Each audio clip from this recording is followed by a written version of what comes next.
One of those you thought, oh, it's going to be just a 10-over stage, a formality. We'll be talking about just which over they're going to reach it. Not the case, Michael. Well, it's been down to Alzarri on debut. I mean, he's a wonderful talent, bowls quickly. He's got a great character about him. He played in a test match in Antigua. I think it was 2 days after his mum died, and said to the team, no, I'm going to play on. They won the test match and they dedicated the test win to Alzarri's family. So he's got a little bit of strength behind him. He's obviously got a huge amount of talent, bowls quickly, he's bowled his cutters nicely. And you just feel, with particularly that opening pair of Warner and Bairstow, they were probably a little bit too confident. Small chase, just came out playing lots of shots, and those 2 wickets in 2 balls, the first for Alzarri Joseph with his first ball in IPL history, has just turned the course in terms of a quite tight game. But I still, just at this stage, would prefer to have the bat in hand. I still think the Sunrisers should just have enough to get over the line. We'll come back to that, Chase, but how interesting it is you've had 2 guys making their debut in the IPL in the same game. One, Kuggelein, gets hit for 6 off the first ball he's ever bowled, and the other, Alzarri Joseph, comes and takes a wicket with his first ball. Kuggelein came back well. We wouldn't want Alzarri's second spell to go for a lot, but if Sunrisers are to get over the line, something tells me his figures will have to be disrupted a bit. Yeah, you feel so. I mean, it's just one partnership, and that's what Tom Moody and the likes of Bhubaneswar, the captain, will be just saying to his team, look, just one partnership. Not the singles, not the ones and twos. Don't take too many risks. You don't need to go for the big glorious shot. Just rotate the strike, try and force Rohit Sharma to bring the field in and then hit the ball through the field when he have to take that gamble. I mean, you've got such a small total as a captain that you will have to try and gamble, maybe bring mid-on up to force an error, bring cover point in to try and get the batsman to force it through the offside. So I think Rohit's going to have to be very smart in trying to create opportunities because he hasn't got enough runs to play with. Well, that error you talked about has just happened. Just getting it on the CricBuzz app right here. The 4th wicket has fallen.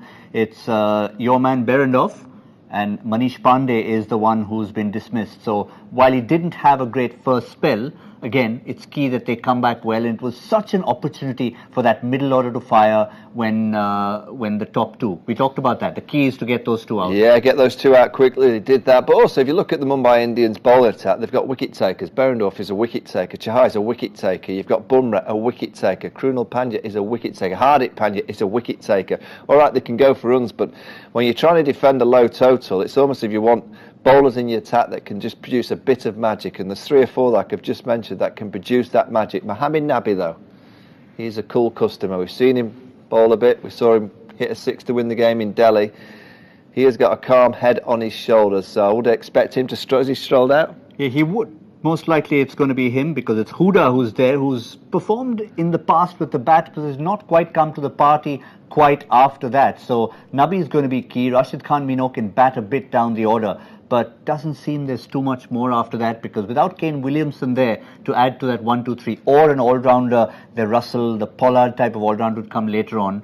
In case you need quick runs, Nabi can be okay if it's 6, 7, 8 and over. If it gets to 10 plus and over, it could be. Yeah, and with the wickets that they've taken, they'll feel that the next 3 or 4 overs they can get that rate to near on 10. So it's again outstanding. I'm really impressed by Rohit Sharma. I think he is a clever captain. Graham Smith on commentary said it exactly the same.